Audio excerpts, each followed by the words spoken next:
నమస్తే అండి, నేను రజా. పైకాయిన్ ఆ పైకాయిన్ గురించి ఎంతమంది తెలుగు వాళ్ళు రియాక్ట్ అవుతారన్న విషయం నాకైతే తెలియదు. నిజం చెప్తున్నా, నాకైతే తెలియదు. తెలుసుంటే ఎప్పుడో వీడియో చేసేటోడిని. ఎందుకంటే మొన్న మార్కెట్లోకి ఫిబ్రవరిలో మార్కెట్లోకి వచ్చింది కాబట్టి 18న. సో దానికి సంబంధించి రిలేట్గా వీడియో చేసినా అది భూమ్ వెళ్తాంది. అయితే ఏంటంటే చాలామంది ఇక్కడ వాళ్ళకు ఉన్నటువంటి డౌట్ ఏంటంటే కేవైసీ అనమాట. సో మా కేవైసీ పెండింగ్ ఉంది ఏంటనే దానికి సంబంధించి చాలామంది క్వశ్చన్స్ అడుగుతున్నారు. అయితే వీళ్ళలో కొంతమంది నన్ను క్వశ్చన్ చేసినారనమాట. అసలు నీకు పై గురించి ఏం తెలుసు, ఎలా తెలుసు, ఏంది కథ, అసలు నీకేం నాలెడ్జ్ ఉందా అని చెప్పేసి అడిగారు అనమాట. ఒక విషయం గమనించండి, పై కాయిన్ గురించి చెప్పే ముందు నా గురించి చెప్పాలంటే, so trend setter Telugu YouTube ఛానల్లో పొలిటికల్ వీడియోస్తో పాటు నేను ట్రేడింగ్ కూడా చేస్తాను అనమాట. సో నేను 2019 నుంచి నేను ట్రేడింగ్ చేస్తాను అనమాట, నేర్చుకున్నా అనమాట. అయితే ఏంటంటే బేసిక్గా స్టాక్ మార్కెట్లో ఉండే వాళ్ళకి, క్రిప్టో కరెన్సీ ట్రేడ్ చేసే వాళ్ళకి, నేను డెల్టా ఎక్స్చేంజ్లో బిట్ కాయిన్ కూడా ట్రేడ్ చేస్తాను అనమాట. సో ఈ క్రిప్టో కరెన్సీస్ ట్రేడ్ చేసే వాళ్ళకి నాలెడ్జ్ ఉంటుంది అనమాట, ఏ కాయిన్స్ మార్కెట్లోకి వస్తున్నాయి ఏంది కదా అని చెప్పేసి. సో ఇలాంటి టైంలోనే 2019-20 టైంలోనే నాకు పై కాయిన్ గురించి కూడా తెలిసింది. సో నా దగ్గర కూడా బాగానే కాయిన్స్ అయితే ఉన్నాయన్నమాట. అయితే ఏంటంటే ఈ పై కాయిన్కి సంబంధించి ప్రస్తుతం ఉన్నటువంటి చాలామందికి ఉన్నటువంటి డౌట్స్ ఏంటంటే కేవైసీ అవ్వట్లేదు. కేవైసీ అవ్వకపోవడానికి మీరు చేసినటువంటి తప్పే అని చెప్తా. చాలామంది అంటారు ఎవరైతే డెవలపర్స్ ఉన్నారో వాళ్ళు చేస్తున్నారు తప్పని చెప్పేసి. కాదు, కేవైసీ వ్యాలిడేటర్స్ ఎవరంటే మనమే అనమాట. ఫర్ ఎగ్జాంపుల్ నేను కూడా కొన్ని కేవైసీలు వ్యాలిడేట్ చేశాను చాలామందికి. ఎలాగో చెప్తాను. ఫర్ ఎగ్జాంపుల్ ఇప్పుడు మీరు కేవైసీ అప్లికేషన్ సబ్మిట్ చేస్తారు కదా, అంటే మీ ఆధార్ కార్డు ఒకటి పెడతారు, లేదా పాన్ కార్డ్ పెడతారు, ఫ్రంట్ ఫోటో, బ్యాక్ ఫోటో, అదేవిధంగా మీ ఫేస్ని ఇలా మీ మొబైల్లో సైడ్ వ్యూ, ఫ్రంట్ వ్యూ, అదేవిధంగా ఇంకో సైడ్ వ్యూ, స్మైల్ చేస్తూ ఉండమంటది. సో ఇవన్నీ కూడా కేవైసీ వెరిఫికేషన్లో భాగం అనమాట. ఇవన్నీ అడుగుతుంది కదా మిమ్మల్ని. ఇవన్నీ అడిగినప్పుడు మీరు జాగ్రత్తగా వాటిని తీయకపోతేనే అవుతుంది. సో వన్స్ ఇవన్నీ చేస్తారు, సబ్మిట్ కొట్టిన తర్వాత ఎవరి దగ్గరికి వెళ్తారు అనుకున్నారు? పై ఓనర్స్ దగ్గరకో, పై డెవలపర్స్ దగ్గరకో కాదు, వ్యాలిడేటర్స్ అని చెప్పేసి దాంట్లోనే ఉంటారు. ఎవరైతే వాళ్ళ యొక్క కేవైసీ వ్యాలిడేట్ అయిందో వాళ్ళే వ్యాలిడేటర్స్గా మారొచ్చు అనమాట. ఒక చిన్న షార్ట్ ఎగ్జామ్ ఉంటుంది అనమాట. సో ఆ షార్ట్ ఎగ్జామ్ రాసేసిన తర్వాత, అంటే ఆ ఎగ్జామ్ అంటే కూడా ఏముండదు.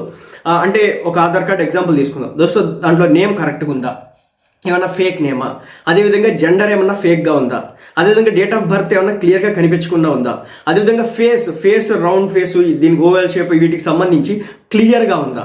సో ఇవన్నీ క్లియర్గా ఉంటే కనుక మనం ఎస్ అని కొడితే కనుక ఆ వ్యాలిడేట్ చేసినందుకు మనకి ఆ టైంలో అయితే కనుక ఒక కాయిన్ వచ్చేది అనమాట, ఒక పై కాయిన్ వచ్చేది. అది ఎవరి దగ్గర నుంచి వస్తుంది? ఎవరైతే వాళ్ళ కేవైసీ సబ్మిట్ చేస్తారో సో దాన్ని వ్యాలిడేట్ చేసినటువంటి పర్సన్కి ఒక పై కాయిన్ ఫ్రీగా ఇస్తుంది అనమాట. సో ఈ విధంగా వ్యాలిడేటర్స్ కూడా ఉంటారనమాట. ఇలా వ్యాలిడేట్ చేయడం ద్వారా వాళ్ళు పై కాయిన్స్ కూడా సంపాదించుకోవడం జరిగింది. ఇక్కడ ఏంటంటే చాలామందికి ఉన్న డౌట్, మా పై కాయిన్ మా కేవైసీ ఎందుకు అప్రూవల్ కాలేదని. మీ పై కాయిన్ కేవైసీ అప్రూవల్ కాకపోవడానికి కారణం మీరే.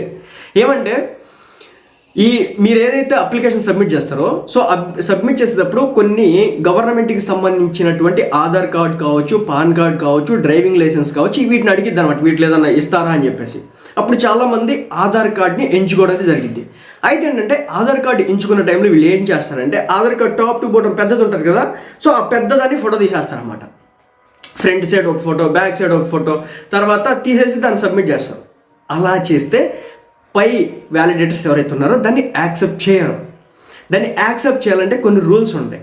ఏదైతే పై టాప్ది కాకుండా బాటంలో ఒక స్క్వేర్ కార్డ్లా ఉంటుంది కదా, రెక్టాంగిల్ లాగా ఉంటుంది కదా, మనకి షార్ట్ ఇన్ఫర్మేషన్ ఉంటుంది కదా, మనం ఎక్కడికి వెళ్ళాలంటే పాకెట్లో పెట్టుకుని తీసుకెళ్తాం కదా, ఆధార్ కార్డులో షార్ట్ అడుగు భాగంలో ఉండేది. దాన్ని మీరు ఫోటో తీయాలనుకుంటే కనుక తప్పనిసరిగా లైట్ ఏదైతే ఉంటుందో, లైటింగ్ క్లియర్గా ఉండాలన్నమాట. ఆ లైట్ ఏదైతే ఉంటుందో దాన్ని క్లియర్గా చూపిస్తా, ఫోకస్ మొత్తం లైట్ మొత్తం ఆ ఆధార్ కార్డ్ మీద పడేటట్టు క్లియర్గా మీ పేరు కావచ్చు, మీ డేట్ ఆఫ్ బర్త్ కావచ్చు, మీ డోర్ నెంబర్ కావచ్చు, మీకు సంబంధించినటువంటి పూర్తి సమాచారం ఫ్రంట్ సైడ్ ఫస్ట్ అడుగుతుంది, బ్యాక్ సైడ్ సెకండ్ అడుగుతుంది అనమాట. దీని మొత్తాన్ని మీరు క్లియర్గా ఇవ్వాల్సి ఉంటుంది. సో దాంట్లో మీ పేరు కనిపించకపోయినా, మీ యొక్క డేట్ ఆఫ్ బర్త్ కనిపించకపోయినా యాక్సెప్ట్ చేయదు, నెంబర్ 1. సో ఇలా చాలామందికి వ్యాలిడేట్ కావు, నెంబర్ 1. ఇక నెంబర్ 2 ఏంటంటే నేమ్స్ తేడా ఉంటాయి అనమాట. చాలామంది కేవైసీ వెరిఫికేషన్ చేసుకునే ముందు మెజారిటీ పీపుల్ వచ్చేసి ఏం చేస్తారంటే ఫేస్బుక్ని లింక్ చేస్తారనమాట. పై ఏదైతే అకౌంట్ ఉందో ఆ అకౌంట్కి ఫేస్బుక్ని లింక్ చేస్తారు. చాలామందికి ఫేస్బుక్లో వచ్చేసి ఏంటంటే ఫేక్ ప్రొఫైల్స్ ఉంటాయి. పాపం ఆ విషయం వాళ్ళకి అర్థమైతే అర్థంగా తెలియదు. ఏదైతే మీరు ఫేస్బుక్లో పేరు ఉంటుందో అది ఒకవేళ తెలుగులో ఉందనుకోండి, ఇబ్బందులు పాలవుతారు. దాంట్లో స్పెల్లింగ్ మిస్టేక్ ఏదైనా ఉందనుకోండి ఇబ్బందులు పాలవుతారు. మీ షార్ట్ నేమ్ ఏదైనా పెట్టుకున్నారనుకోండి ఇబ్బందులు పాలవుతారు. ఏదైతే మీ ఫుల్ నేమ్, మీ ఇనిషియల్ నేమ్ కావచ్చు, మీ కంప్లీట్ నేమ్, మీ సర్ నేమ్ కావచ్చు, మీ ఫుల్ నేమ్ కావచ్చు, మొత్తం ఏదైతే ఉంటుందో అది ఫేస్బుక్లో ఉంటే కనుక మీ వెరిఫికేషన్ అనేది చాలా ఫాస్ట్గా అవుతుంది అనమాట. సో ఇదొకటి. రెండోది, ఇక మూడోది ఏంటంటే అన్ని వెరిఫై చేసుకోవాలి.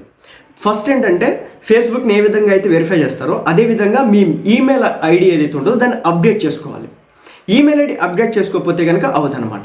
అదేవిధంగా మీ ఫోన్ నెంబర్ ఏదైతే ఉంటుందో దాన్ని కూడా ఓటీపీ వస్తుంది అన్నమాట. ఆ విధంగా మీరు యూఎస్ఏ సర్వర్ నుంచి అనుకుంటే నేను ఆ టైంలో చేసింది. సో ఆ త్రూ మీరు చేస్తే కనుక అంటే మీ దాంట్లో ఇంటర్నేషనల్ రూపీస్ ఏవైతే ఉంటాయో, అంటే ఫర్ ఎగ్జాంపుల్ మనం ఫోన్లోనే వేరే దేశానికి సంబంధించి కాల్ చేయాలనుకుంటే కనుక దానికి రోమింగ్ అని ఛార్జెస్ పడతాయి అనమాట. సో ఆ విధంగా ఉంటే కనుక మీకు తప్పనిసరిగా వెంటనే ఏది ఈమెయిల్ ఐడి, మీ ఫోన్ నెంబర్, మీ ఫేస్బుక్ 3 లింక్ అయితే కనుక తప్పనిసరిగా చాలా ఫాస్ట్గా కేవైసీ కంప్లీట్ అవుతుంది. మళ్ళీ చెప్తున్నా, మీరు మీ ఆధార్ కార్డ్ కానీ పాన్ కార్డ్ కానీ దాంట్లో డీటెయిల్స్ క్లియర్గా లేకుండా మీరు ఇవన్నీ సబ్మిట్ చేసినా అవదనమాట. సో ఇది పరిస్థితి. అయితే ఇప్పుడు ఇంకా డౌట్ ఏంటంటే చెప్పినా కదా, మీ పేరు అనేది తప్పు ఉండకూడదు ఎక్కడ కూడా. మీ యూజర్ నేమ్ కూడా మీ పేరులానే ఉండాలి. ఏదన్నా చివరిలో 1-2 అంకెలు వచ్చినా పర్లేదు, 1 2 లేదా 2 4 ఇలా వచ్చినా పర్లేదు. ఎందుకంటే రిపీటెడ్ అందరికి నేమ్స్ రిపీట్గా ఉంటాయి కదా. సో ఆ విధంగా వచ్చినప్పుడు లాస్ట్లో నెంబర్ చేంజ్ చేసుకున్నది కరెక్ట్ తప్పలేదు. కానీ అంటే లవర్ పేర్లు పెట్టడం, యూజర్ నేమ్స్కి పొట్టి గిట్టి ఇలాంటివి పెట్టడం, ఇలాంటివి చేయకూడదు. ఏదైతే మన రియల్ నేమ్ ఏదైతే ఉంటుందో ఆ రియల్ నేమ్నే యూజర్ నేమ్గా ఇవ్వాల్సి ఉంటుంది. సో ఇవన్నీ చాలా చాలా చాలా చూసుకొని మాత్రమే ఇవ్వాలి. లేకపోతే కనుక అంత ఈజీగా మీ కేవైసీ అనేది అప్డేట్ కాదు, వ్యాలిడేట్ చేయరు. ఈ విషయాలు ఎవరికి కూడా చెప్పరు, తెలియదు. ఎందుకంటే పైన ఎవరు గైడ్ చేయరు అనమాట. బేసిక్ ఏంటంటే మనమే తెలుసుకొని దీనికి సంబంధించి అసలు ఎలా అవుతుంది అని చెప్పేసి తెలుసుకోవాలి. మీరు సోషల్ మీడియాలో చూసినా పెద్దగా పైకి సంబంధించి ఎలా కేవైసీ వెరిఫికేషన్ అవుతుందంటే అవ్వవు. ఎందుకంటే ఈ తప్పులన్నీ చేస్తారు. ఇంకా నెక్స్ట్ ఏంటంటే నెక్స్ట్ పాయింట్ చాలా ఇంపార్టెంట్ అన్నమాట.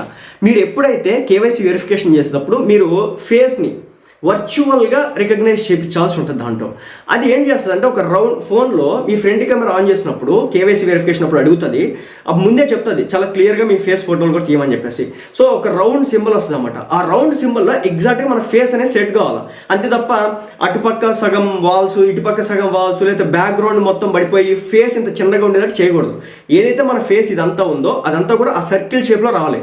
అదేవిధంగా స్మైల్ చేయమంటది. స్మైల్ చేయమన్నప్పుడు తప్పనిసరిగా లిప్స్ ఇలా స్మైల్ చేయకూడదు ఎప్పుడు కూడా. ఈ టీత్ ఏదైతే ఉందో ఈ టీత్ కనిపించే విధంగా మనం స్మైల్ చేయాల్సి ఉంటుంది అన్నమాట. సో ఆ విధంగా స్మైల్ చేస్తే కనుక ఇది రోబో కాదు అని చెప్పేసి అది అర్థం చేసుకుంటుంది. అదేవిధంగా సైడ్ వ్యూ అడుగుతుంది అన్నమాట. సైడ్ వ్యూ అడిగినప్పుడు కూడా చాలా క్లియర్గా సైడ్ వ్యూ తీయండి. ఇటు సైడ్ కావచ్చు, లెఫ్ట్ సైడ్ కావచ్చు, రైట్ సైడ్ కావచ్చు.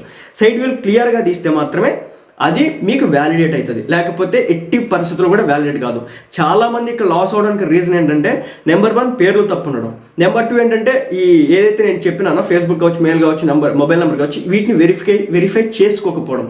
నెంబర్ 3 ఏంటంటే మీ ఫేస్ని క్లియర్గా దానిలో చూపించకపోవడం.